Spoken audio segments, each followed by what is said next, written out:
Welcome to Mastering CS Candid Leader Insights, the podcast where we deep dive into the world of customer success with industry leaders. I'm your host, Irina Cismas, and today's guest is Porter Williams, VP of Customer Success at BrightHire. Porter, welcome, and thanks for joining us today.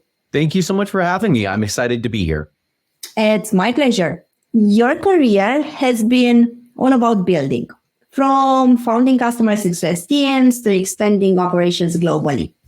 In some cases, if you ask me, this can be a blessing or a curse.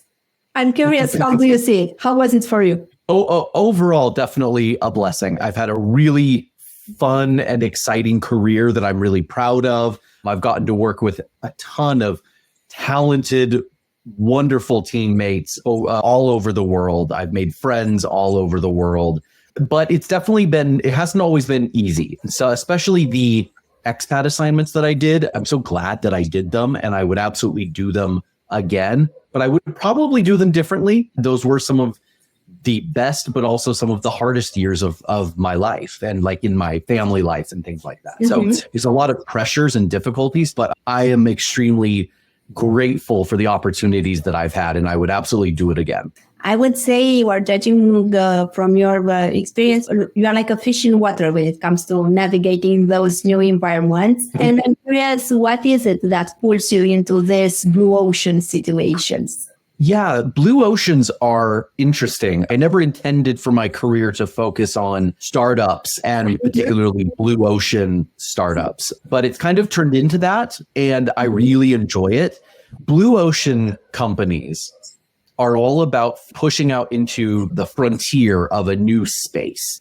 And because of that, it involves a lot of new ground. It involves a lot of customer education, and it involves a lot of customer evangelism. That's a term I use a lot when talking about customer champions and stuff. There's folks who partner with you and work with you. There are customers who are champions that love you. And then there are evangelists who go out and they attach their star to your star and drive that momentum with you, and it drives their careers, and they're out preaching about the change that you're trying to make in the market or in the world. And those evangelists are so much fun. It is so much fun to be able to partner with those people who see a vision. Blue ocean companies are all about a vision. It's not just about what you're doing today. The customers who buy into an early Series A, Series B startup, they're not just buying the product you have today. They're buying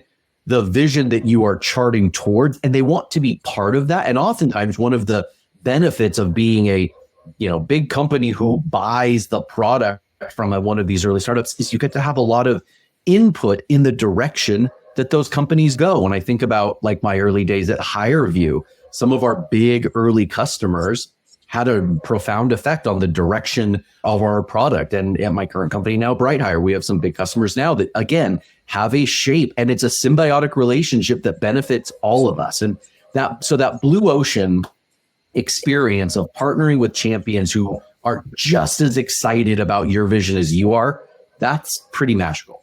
I'm curious, when you are starting something from scratch, and this is where you have a lot of experience, and whether it's building a team from scratch or a process, what's the first step for you? How do you approach this part of building? Is it like a playbook for building success? How do you tackle? I do actually have a playbook for customer success functions. I pulled it up in my Evernote this morning to refresh myself on it. Anyone who has known me for a while will have heard me talk about the pillars of the practice, which is kind of my playbook of the things you must put in place. And I have found it to be true as I've navigated through these different companies, bounced these ideas off off CS leaders. And this framework is coming into shape as what feels like a semi-universal playbook for B2B SaaS companies, not HR tech companies, which has been my area, but these are agnostic, but it is probably specific to B2B environment. The pillars of the practice that I like to talk about are customer onboarding, driving adoption, showing value, renewal and growth, and the systems, process, and tool that kind of underlay everything,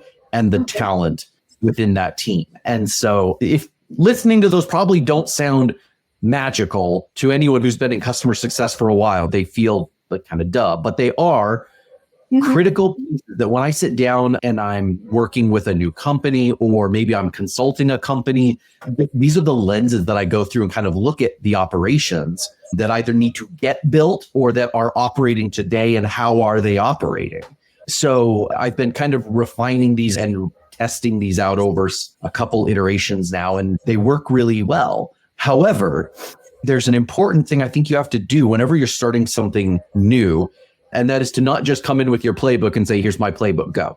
It's really important to make sure that you are clear on what the goals of that project are, whether this is a new customer success function, whether this is a support team, whether this is an NPS program, whether it's a whole new product support. Getting aligned on what the outcomes are is really important. We just rolled out a new freemium customer experience at BrightHire. Really exciting new opportunity for us through a partnership. And as we were working out the experiences and the journey, there were a couple of things where we'd start going through some discussions and we'd realize, wait. Well, that's a problem we solve for full rollout customers. Let's go back to the goals we agreed on for this experience. The goals are 1, 2, 3, some very simple things to get them in, get them experiencing the product. We were getting sucked into the weeds of some complexity that wasn't relevant to these goals. So we got it off the table and refocused on what are the goals of this experience? So whatever thing you're walking into, don't go copy a playbook without first making sure that the goals of that playbook align with the goals of your project. Otherwise, you're going to get yourself into a big mess of trouble. I really like this advice. And speaking of copying the playbook, I often see people who step into new roles and they come up with the playbook and they try to execute it without actually understanding the things that are particular to that industry, to that company. Because what worked for company A, it don't work for company B. And I noticed that from my role as marketing. So I don't have a marketing strategy that I can copy paste from one organization to another. And because CS also means impact growth, well, another, I would say, mistake is trying to go and ask for growth advices or try to find things externally rather than analyze what the data tells you, what are the things that worked and why. So basically combining all or connecting the data points that you already have. We prefer to rely on external expertise, hoping always that the answer is outside the organization rather than inside organization. Somehow, I'm not sure why, but we often tend to implement things that work for others rather than look in our own yard. I love that. And I think it's because on one hand, it is valuable to learn from the mistakes and experience that other companies have gone through in other environments. And I think it's really easy as a leader when you do multiple rotations to plug something in that worked before. And sometimes it's going to work really well. It might be a perfect fit, but you shouldn't. I think the key is just don't assume that it's a perfect fit. Ask yourself the question first before you charge off into the weeds. I liked when you described the framework, and I want to revisit that. So you said that it's 4 pillars, and you mentioned that onboarding, you mentioned adoption, you mentioned proving value along the way, and the renewal and advocacy, where it was on the renewal and growth. Yeah, renewal and growth. Renewal and growth. And you mentioned that while you were speaking, I was envisioning those pillars. And what I like is the fact that you said in order to have a foundation, it relies on people and technology. So I actually built a slide of this. It's 4 pillars. It looks like a little Greek. What I envisioned. And then 2 foundation layers of systems, processing tools, and then the talent, the people that are part of all this. And so, that is the framework. At one point, I was playing with the people and process stuff being other pillars, but it realized that felt wrong because They're really the core of stuff. And if those are off, those are inherently meant to support the other elements. They're meant to support the pillars. And that's really the role that they play. The pillars fall without those pieces being in place and being healthy. I want to tackle the talent part and I want to tackle the systems, because when you were describing and I was envisioning, so you need a solid foundation, because otherwise everything falls, regardless of what you build. If it doesn't have a solid foundation, it doesn't have an impact. So I want to speak about the talent. And now I'm curious, how do you, having in mind those pillars that you mentioned, how do you structure the CS team to support this? How do you tweak the structure of the team while the company goes through different growth stages? Do you have a different setup depending on the company growth stage? How you structure a CS team, from my experiences, will evolve based on a couple of factors. And one of the first questions that people get into is like the all-in-one CSM who does everything. They onboard, they manage accounts, they renew accounts, they expand accounts, they do everything. They are a CSM in an early stage company is the entire post-sales experience. Sometimes they're providing support. Customer success has become associated with a role of a customer success manager. So I often use the term post-sales because all of these things are intertwined. You have support needs, you have customer onboarding needs, you have ongoing adoption and account management needs, you have renewal and growth needs. And all of these theoretically could be run by separate individuals. And at a certain stage of growth and complexity, they might all be run by different individuals. But at a very early stage of a company, they tend to be all existing in a single person. And then one of the first splits that happens is often support, differentiating support from customer success. That has been always the first thing in my world. I joined Hire Review specifically to build a support structure before we even had customer success. And then my onboarding work turned into the proto versions of professional services and customer success down the road. But that having a separated support from success function is most notable when you have separated end users from like admins. Not every SaaS platform does that. There are SaaS platforms that only have a handful of users in the company and they all engage with your CSMs. And it kind of is the line of end user support and admin relationships is non-existent. But my companies have had that dynamic. So we always have separated end user support. Onboarding is also one of the next functions to almost always separate out. And again, this is a question of scale. It's a question of how complex are your onboarding projects? Are they 6-month, 12-month long ERP system? There are some onboardings that are incredibly complex and deep and take a long time. And it demands a specialist function, or it just exists for so long that the role of someone might argue that the role of onboarding and customer success is undifferentiated and it's just the same job. In my current case at BrightHire, we have a pretty fast onboarding cycle that runs from anywhere from 2 weeks on the short end to 3 months on the long end. And so we have recently differentiated it. When I got here a year ago, they weren't differentiated. And it was one of the first things we recognized we would need to do. And we now have a dedicated implementation manager. We went through that same evolution at all of my companies. Every one of them has gone through that evolution at a different time when it became necessary. And there are pros and cons. You increase.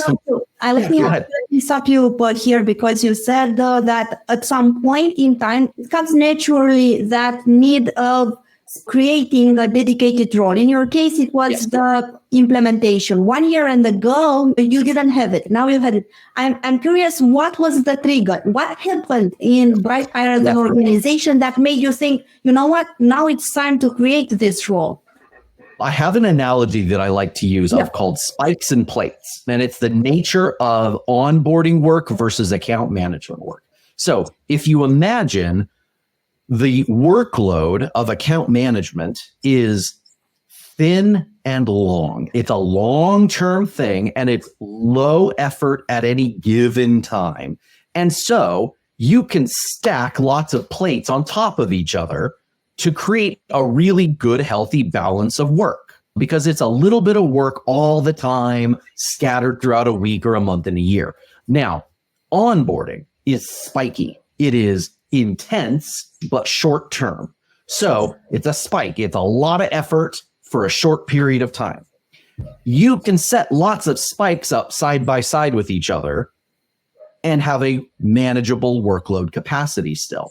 However, if you have a stack of plates and then spikes sitting on top of that stack of plates, people get overloaded very quickly. And what happens every time is that because of the urgency and importance of onboarding work, because it is so important and people are right there going, I bought my thing, I want to get going. Invariably, a team member who is responsible for both at a certain point in capacity will start prioritizing onboarding work and letting the account management work slip. There will come a point where they can't do everything and they will start prioritizing. And it is the right choice in that moment to prioritize onboarding.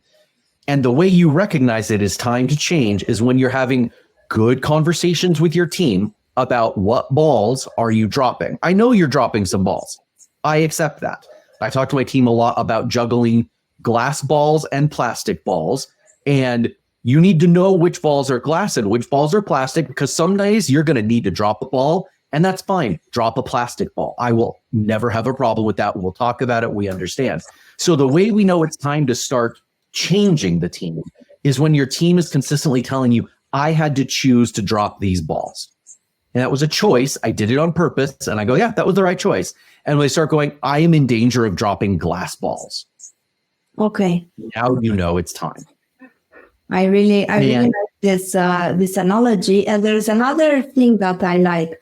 The fact that dropping a ball usually has a negative impact. And what you did is, instead of blaming the person and focus on why the hell did you actually drop the ball, is, okay, now that this happened, how do we turn it into something positive? How can I actually help you not to do this? And I really like this mindset shift toward a different positioning. I want to ask you one thing. I often wonder if, speaking of dropping balls or dropping the plastic glasses, I often have the feeling that you have to pick. You either pick the team and the well-being of the team, or you either pick the business. How do you balance in between? This is actually a thing we talked about a lot when I was at BetterUp. Can't remember what book it came from, but we had some required reading, and this came from one of our books. It was talking about, like, there absolutely is often a conflict between team and business, and it's really easy to optimize the team or the subsystem at the expense of the overall organism. And very often optimizing for the organism involves intentionally sub-optimizing the team in order to make the overall system work. And I think one of the marks of management readiness is the ability to step out of your role on a team in the role of an individual contributor and look at the broader context of the business and understand how your team is fitting into the broader priorities, and recognize that sometimes the thing that you selfishly want for your own personal experience in the team is actually not the right answer for the broader business. So one of my team members I got to work with for almost the entirety of my 4 years at BetterUp, and I really enjoyed working with her. I was kind of preparing her for management. And one of the things that constantly impressed me was her ability to recognize that, and to recognize that, hey, this is a thing that, like, I know we want this, but like, it's probably better for the rest of the business if we do this instead. Like, yes, that is inconvenient for you, but it helps everything else work better. And that's, if someone called me for a reference for her today about a management role, that's what I would say is she has that already. She has that wisdom, that sight.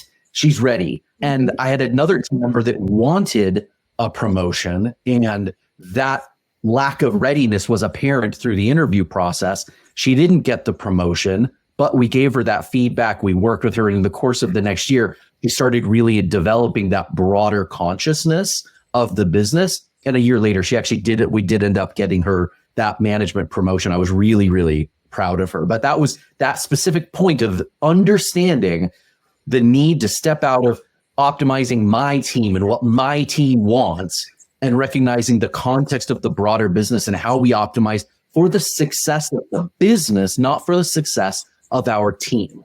And that is what I think is one of the key roles of good management. Thanks for the summary, and thanks for painting it so, clear and straightforward. We're going to talk about another type of readiness, but before we jump into this, I want to address a bit the second layer that it's also important about in your foundation is the technology and the processes. How do you prioritize the technology part in your case? So what's your take on the technology? I really like systems and tools. I think deep in my heart, I'm an ops guy. I really like a really well-designed CRM or customer success platform is a really beautiful thing. So it's really important to make for your team, if you want them to do something, you want to make the thing you want them to do the easy thing. You want to make it easy for them to do the right thing.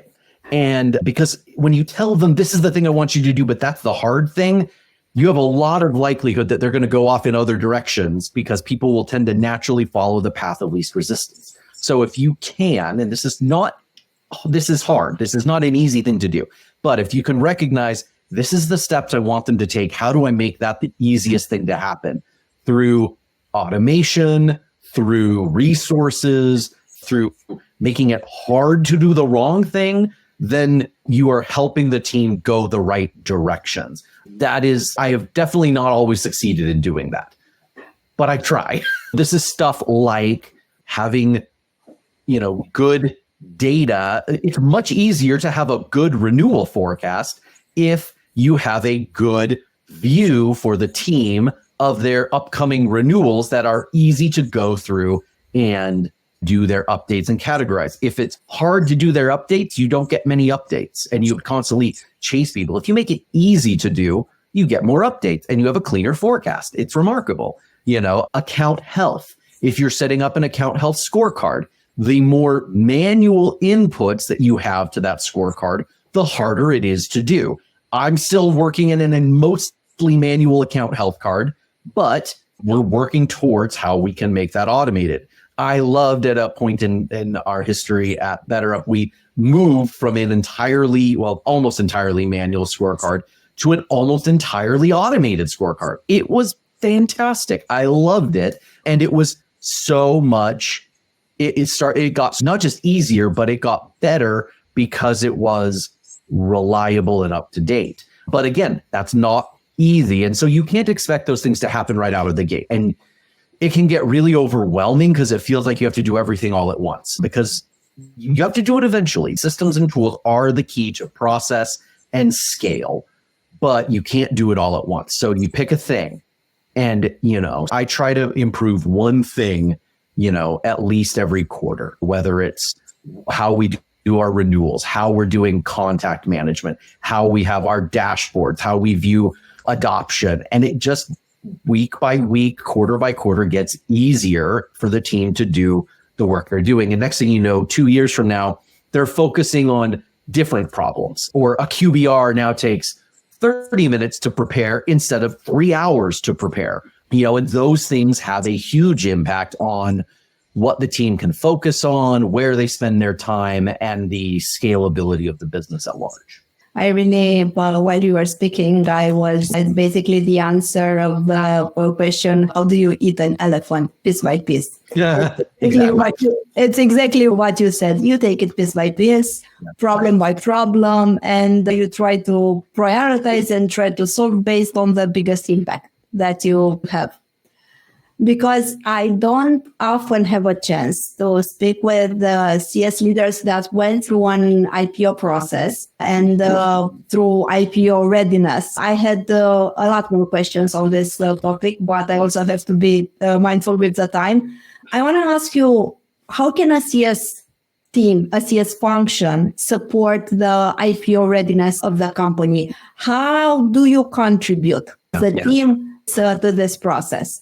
So the thing that stood out to me the most was, first of all, base level. Your numbers have to be good.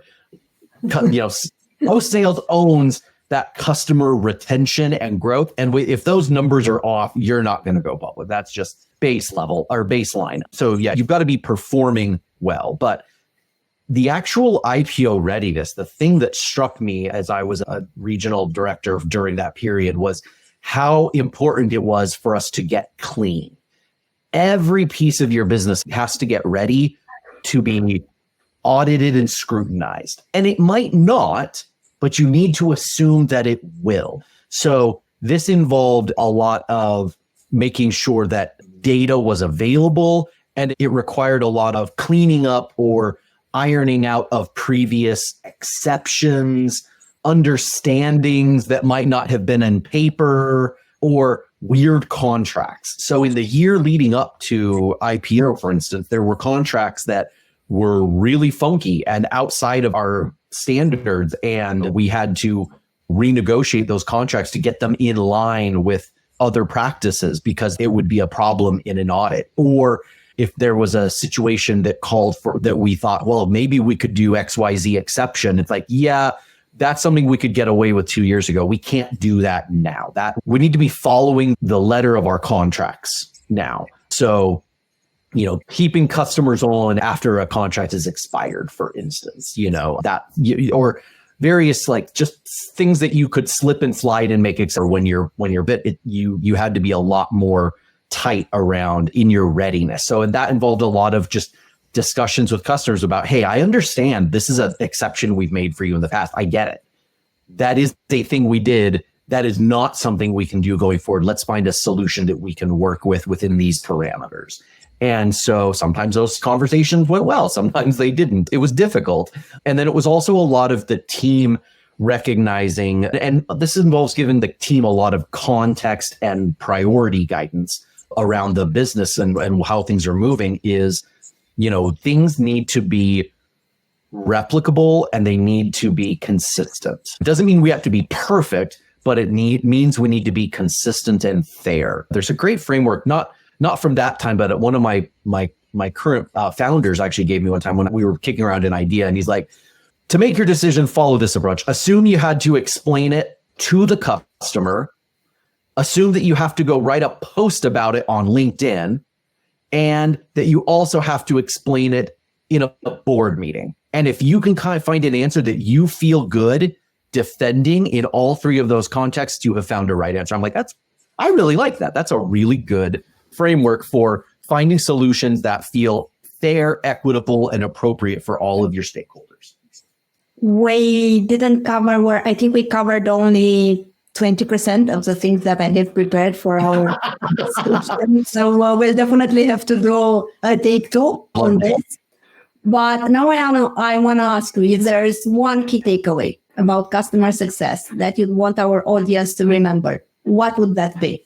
This is not my creation, but it's one of my early mentors, Greg Danes. He's a CS consultant here in Utah, and I really love his work. I've really taken it to heart for the last 10 years. It doesn't matter nearly as much as people think that customers like you. Customer satisfaction really only goes so far. It matters that they're getting results. Unfortunately, people cancel vendors that they like all the time, but they very rarely cancel vendors who are getting provable, measurable results for their business that makes a difference in how their business operates. That is very hard to cancel, and it's very rare. But they cancel they cancel vendors that they like all the time. It is not enough to be liked. You need them to like you to at least a degree. Otherwise, they won't cooperate with you. But ultimately, what matters is that they get the results. So focus on results.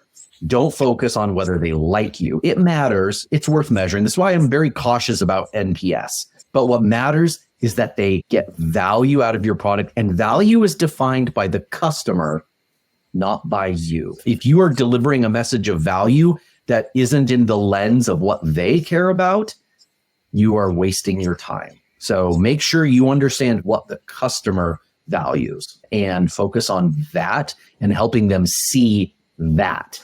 And that is how you achieve that second pillar. And that might be through QBRs or decks or success planning, or there's all kinds of ways to do it.